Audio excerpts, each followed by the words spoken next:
Bonjour à tous et bienvenue à la ferme du Vieux Pays où se tient actuellement la grande exposition sur le centenaire de la Première Guerre mondiale.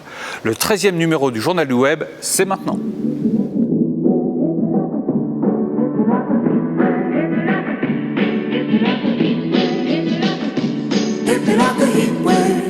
Au sommaire aujourd'hui, 1 minute pour comprendre le conseil municipal des enfants.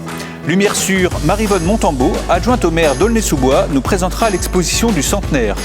Et maintenant, l'invité du JW, Alain Ramadier, député de la Seine-Saint-Denis et conseiller municipal à Aulnay, qui nous reçoit à l'Assemblée nationale.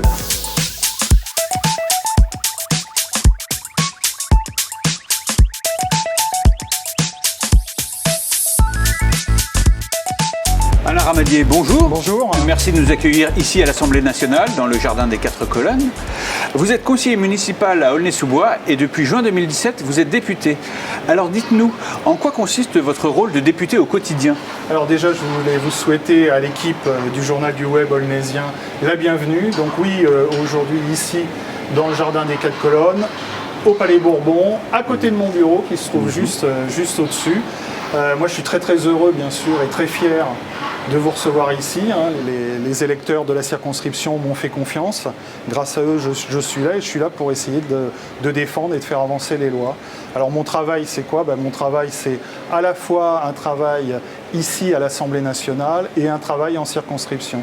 À l'Assemblée nationale, c'est principalement en commission, où je peux auditionner, où je travaille sur des textes de loi. Je travaille également beaucoup en séance publique, en séance fermée, des fois très tard la nuit, puisque les parlementaires, des fois ça m'est arrivé de rentrer à Aulnay-sous-Bois à 4 h du matin. Donc on a un travail intense. C'est un peu l'image qu'on n'a pas aujourd'hui des parlementaires. Mais j'ai aussi un travail important en circonscription où je reçois des Aulnaysiens, des Pavillonnais, des Bondinois et j'essaie de faire en sorte de les écouter, de dialoguer avec eux pour essayer d'aménager et de porter leur voix ici au Parlement le plus souvent possible. Et en tant que député de la Seine-Saint-Denis, qu'est-ce que vous attendez du gouvernement actuel ? Alors moi je suis député d'opposition ici, Je suis député d'opposition, toutefois je ne suis pas un député qui s'oppose systématiquement. Je suis plutôt un député qui écoute, qui va voter des lois présentées par le gouvernement actuel quand elles vont dans le bon sens. Par contre, je peux attirer l'attention des ministres, je peux intervenir un petit peu plus. Une question d'actualité, il y a très peu de temps, j'ai questionné le Premier ministre, notamment sur les problématiques que l'on a en Seine-Saint-Denis. Je vais vous dire, Monsieur le Premier ministre, qu'il y a urgence dans nos villes de banlieue populaire. Ces quartiers ne sont pas des sous-quartiers d'une sous-république. Et pourtant, c'est ce que ressentent trop souvent, malheureusement, les habitants dans ces quartiers. Car ils n'ont pas l'impression d'être logés à la même enseigne que ceux des grandes métropoles, et malgré les efforts déjà réalisés. J'ai pas tapé du poing sur la table, mais j'ai alerté le Premier ministre sur la nécessité, l'urgence de s'occuper de nos quartiers, de nos banlieues, parce qu'on ne demande pas d'avoir des passe-droits, on ne demande pas d'être prioritaire, on demande simplement d'être traité comme les autres, c'est-à-dire la République pour tous, rien que la République, mais toute la République pour les habitants notamment de Seine-Saint-Denis, qui, on l'a vu lors d'un rapport parlementaire il y a peu de temps, sont nettement moins bien lotis que d'autres départements de France. Donc on demande simplement une égalité républicaine. Très bien. Et pour finir, Monsieur Ramadier, est-ce qu'il est important pour vous de conserver un ancrage local à Aulnay-sous-Bois ? Alors moi, c'est vital pour moi. Aulnay-sous-Bois, c'est ma ville. Je suis élu depuis 89. J'y ai travaillé dans la majorité, dans l'opposition. Il y a quelques mois, j'étais encore adjoint au maire en charge de la politique de la ville. J'étais vice-président du territoire. Je travaille main dans la main avec Bruno Béchiza, avec Katia Coppi à Pavillon-sous-Bois. J'essaie de faire avancer les dossiers et j'ai envie de rester au contact des habitants. Donc c'est pour moi important et mes collaborateurs qui sont à côté de moi m'aident à être en permanence au contact des habitants parce que j'en ai besoin, parce que j'aime aller dans les associations, j'aime être avec les gens. Je ne suis pas un élu hors sol, je suis un élu de terrain et si je suis là, c'est parce qu'il y a des gens qui m'ont fait confiance.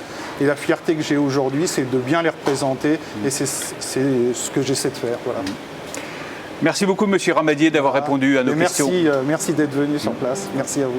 Et maintenant, 1 minute pour comprendre le conseil municipal des enfants.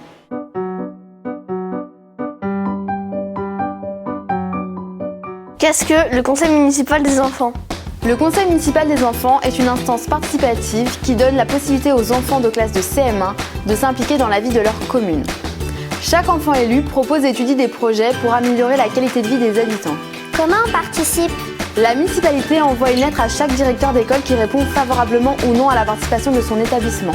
Puis, je viens dans les classes participantes pour expliquer le rôle du maire et du conseil municipal des enfants. Les enfants désirant se présenter devront faire une campagne comme les grands, puis tous les élèves de classe éliront leurs conseillers. Et pour vous les enfants, quelles sont les qualités pour être élu? Sérieux et motivé, être responsable, essayer de toujours venir, être à l'écoute, être exemplaire. Quelles sont vos actions? Nous sommes présents en commémoration, on y dépose des gerbes de fleurs. Participation à la vie de la ville, comme les inaugurations, expositions et les vœux. Nous donnons des idées pour améliorer la ville, puis on échange avec le maire sur ces idées. On a mis en place des repas avec les seniors dans les cantines. On a organisé une grande kermesse au profit des enfants malades de l'hôpital. Et surtout, faire plaisir aux enfants!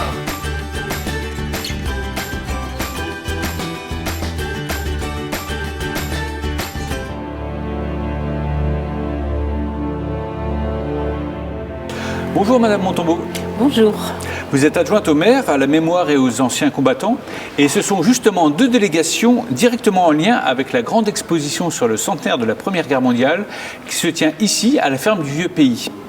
Alors dites-nous, qu'est-ce qu'on peut voir de remarquable dans cette exposition ? Tous les objets qui sont présentés ici, ce sont des objets inédits que l'on trouve tout au long du parcours. Elle a été conçue par la ville d'Aulnay-sous-Bois, donc c'est une exposition unique. On y retrouve par exemple la reconstitution d'une chambrée de poilus, d'une infirmerie. Il y a des photos, d'authentiques photos d'aulnésiens. C'est un grand-père, qui a été fourni par la famille, d'un poilu. Ce sont ces photos, donc c'est très, très touchant. On peut y venir en famille. Les enfants, ils sont très bien accueillis. Et il faut le dire, cette exposition est 100% aulnésienne. Oui, c'est la première fois qu'une exposition d'une telle ampleur est montée à Aulnay-sous-Bois. Elle a été conçue par les services de la ville. Aucune agence, aucun musée n'a été contacté. Tous les objets qui sont présentés sont des objets inédits. Oui, c'est une exposition 100% aulnésienne. Et merci aux services. Et nous célébrons ce mois-ci les 100 ans de la signature de l'armistice. Alors pourquoi est-il si important selon vous de commémorer cet événement ? Bien, c'est quand même l'histoire de notre pays dans un conflit mondial où, hélas, beaucoup sont tombés et nous devons saluer et honorer tous ces morts. Notre ville a eu elle-même à déplorer 400 morts sur les 2000 soldats qui sont partis. Et notre ville ne comptait que 8000 habitants. Donc 400 morts, c'est beaucoup. Et parmi ceux qui sont revenus, hélas, il y en a qui étaient blessés dans leur chair, mais blessés aussi dans leur âme. 400 soldats, c'est un chiffre, mais un soldat, c'est un fils, un petit-fils, un frère, ou un mari, ou un fiancé. Ne les oublions pas. Et comme chantent les enfants, plus jamais ça, plus jamais ça. Très bien, merci Madame Montambeau pour toutes ces explications et ces précisions. L'exposition devait se terminer le 11 novembre, mais elle a été prolongée et elle est visible jusqu'au 6 janvier à la ferme du Vieux Pays. Et maintenant, finissons en musique ce journal du web. À très bientôt.